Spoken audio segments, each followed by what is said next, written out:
of the open bay of the space shuttle. And for over a minute, he saw two astronauts tethered in the open bay so they wouldn't, float away.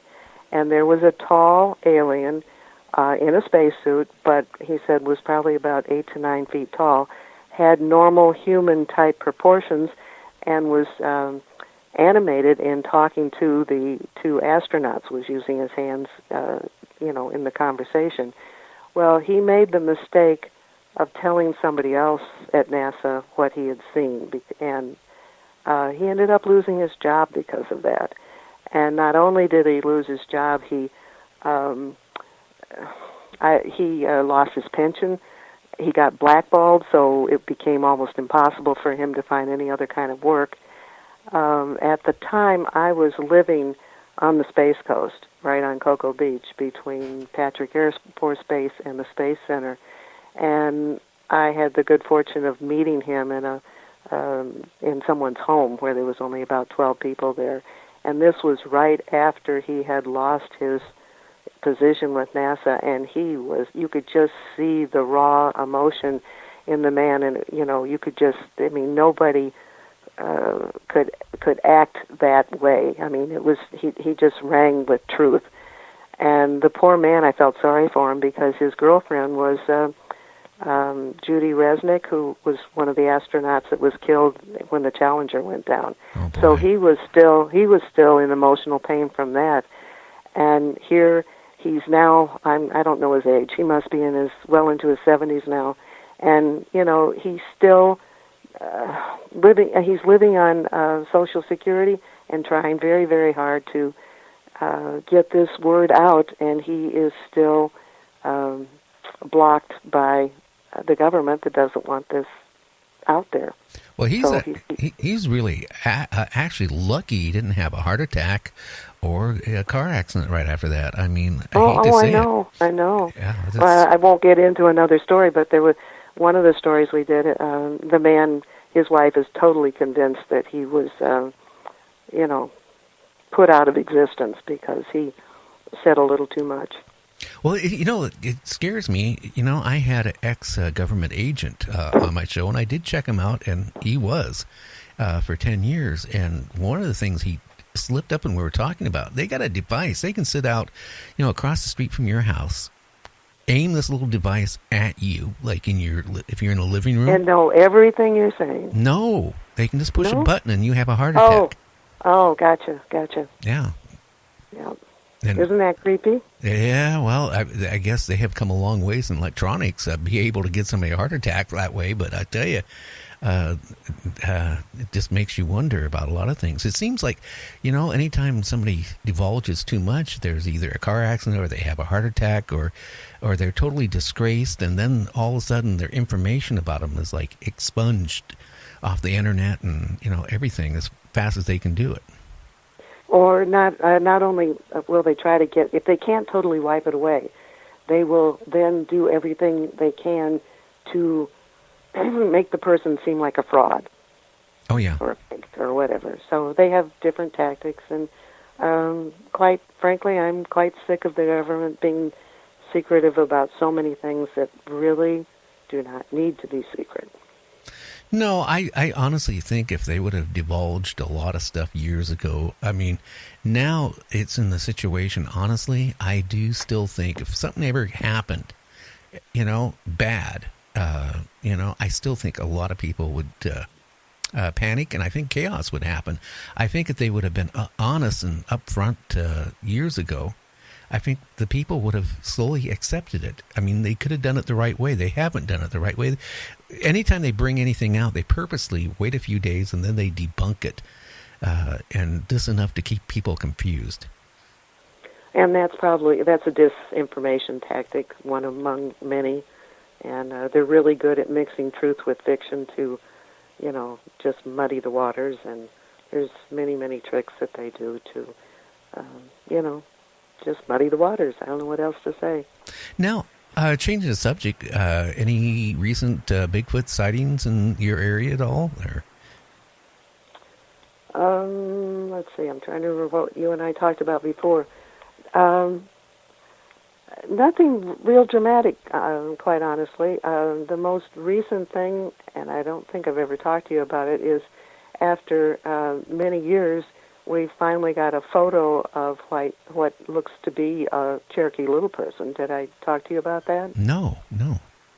I first learned about Cherokee Little People, I think, back in 1999, and at that point I didn't give it much credence. I won't get into how I got evolved into all of this, but it wasn't until the summer of 2017 that we finally got a picture that looks like it might very well be a little person. And thanks to a crow, because somebody up on a mountain ridge, kind of in an isolated area in the woods, had a game camera set up, and this crow flew in front of it and triggered the camera to, take a picture, and there in the background was this little figure. The couple that got the photo and told me about it, they were debating, well, could that be a ghost or a spirit that was in the forest? And I did an experiment at that point. I increased the color density of the photo, and the little figure went into magenta, into a reddish kind of color. And then I got a number of ghost photos and did the same thing and increased the color intensity. And in the ghost or spirits, it didn't change. It didn't become magenta. So whatever this little figure is, it is flesh and blood of some kind. How tall roughly was it? Well, what was neat, because I started asking those same questions, so the couple went out there, and the woman stayed where the camera was, and then by the photo they could judge things by marks on trees and things like that. So then he would go there and crouch down till he was at the same position against a tree as the original photo. And then they measured it, and it was like 3.5 feet in height, which is what we've heard consistently about the little people.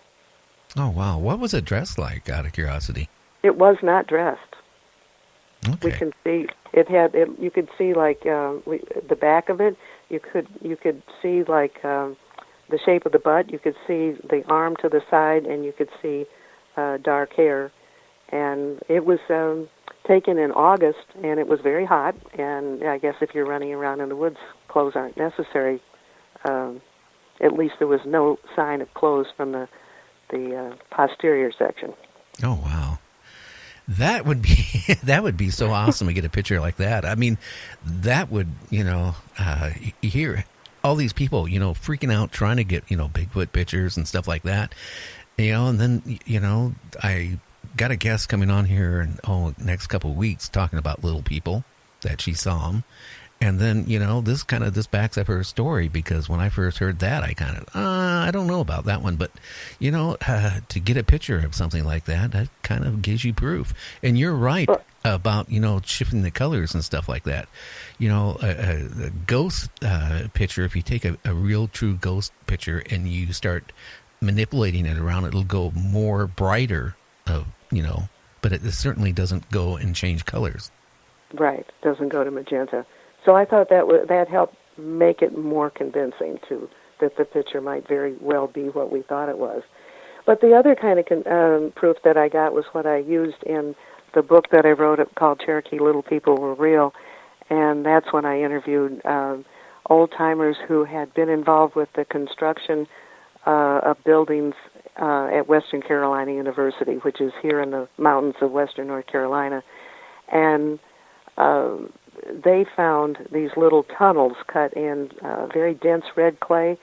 They were only about, let's say, 3.5, at the most 4 feet tall, square cut with rounded tops, so it would be stronger. And it got to the point where it seemed that no matter what kind of construction they were doing, they were running into these little tunnels. And they also found little skeletons. There was one skull that one professor had on his desk, and he said it was a child skull, like a Cherokee child skull. And I think it was a high school English teacher picked it up one day and looked at it real closely and said, "This isn't a child's skull. It has all of its wisdom teeth."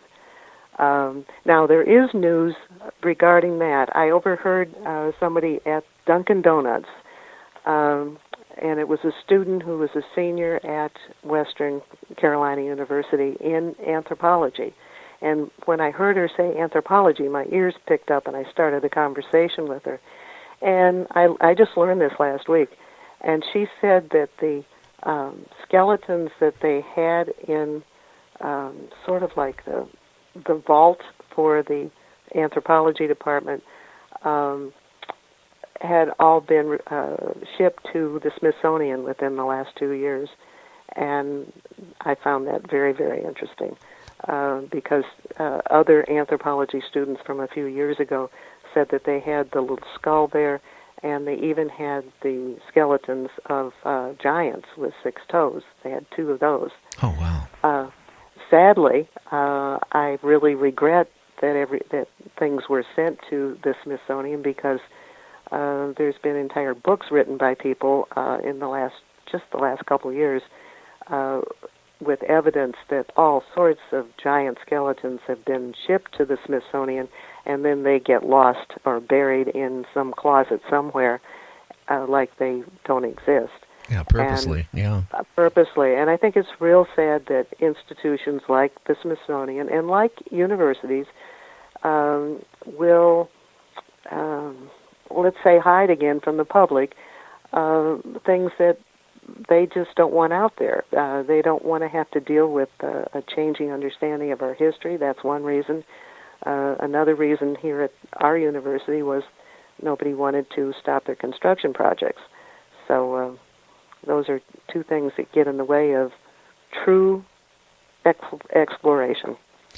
Yeah, well, it's, the same thing, like a lot of people go out looking for Bigfoot, but, they come back and they actually don't run into them, and, like I've told people, because I ran into one back in 2002 with a friend of mine who was a medical doctor, and, if you go looking for it, you're not going to find one. And even finding one, if you were looking and you were lucky enough, I think it's hard enough because, I think they have gone as far and as deep as they can go into the forest just to get away from humans. So it makes it almost impossible to be found. Yeah, but it's also getting harder for them to avoid humans because we've encroached on their area so much more.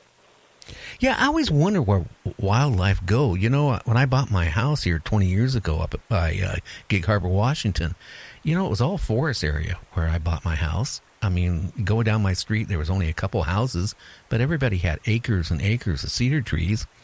And then, a few years later, people would buy property, log it out, and I'm about the only one now that has about 2 acres left of, cedar trees.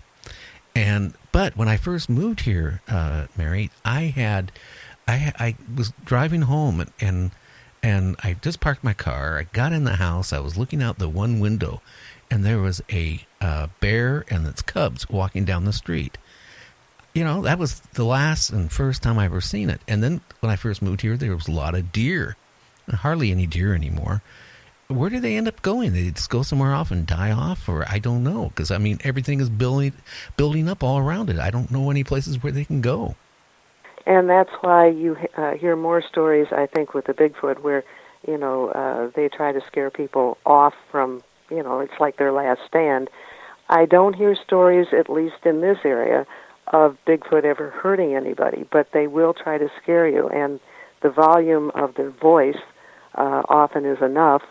They will throw rocks at people, but they don't aim it at the people. They aim it around them. And I think it's just a last stand effort. It's like, where else can we go? So let's keep these humans away from us. Well, when I ran across the one, we were up in the Canadian Rockies, and we were out 2 miles away from this side road. We were checking out a old World War II internment camp where they imprisoned Japanese prisoners during the war. And we had a hike in there, and it's all silver mines in that whole area. But we were out, kind of deep in the woods, and, I thought I saw a bear because my friend says, "Hey, look over there. Look at that huge bear." And I kind of picked up, because my camera. That's what we were out doing, taking pictures. I looked at it and I tell my friend, hey, that isn't the bear.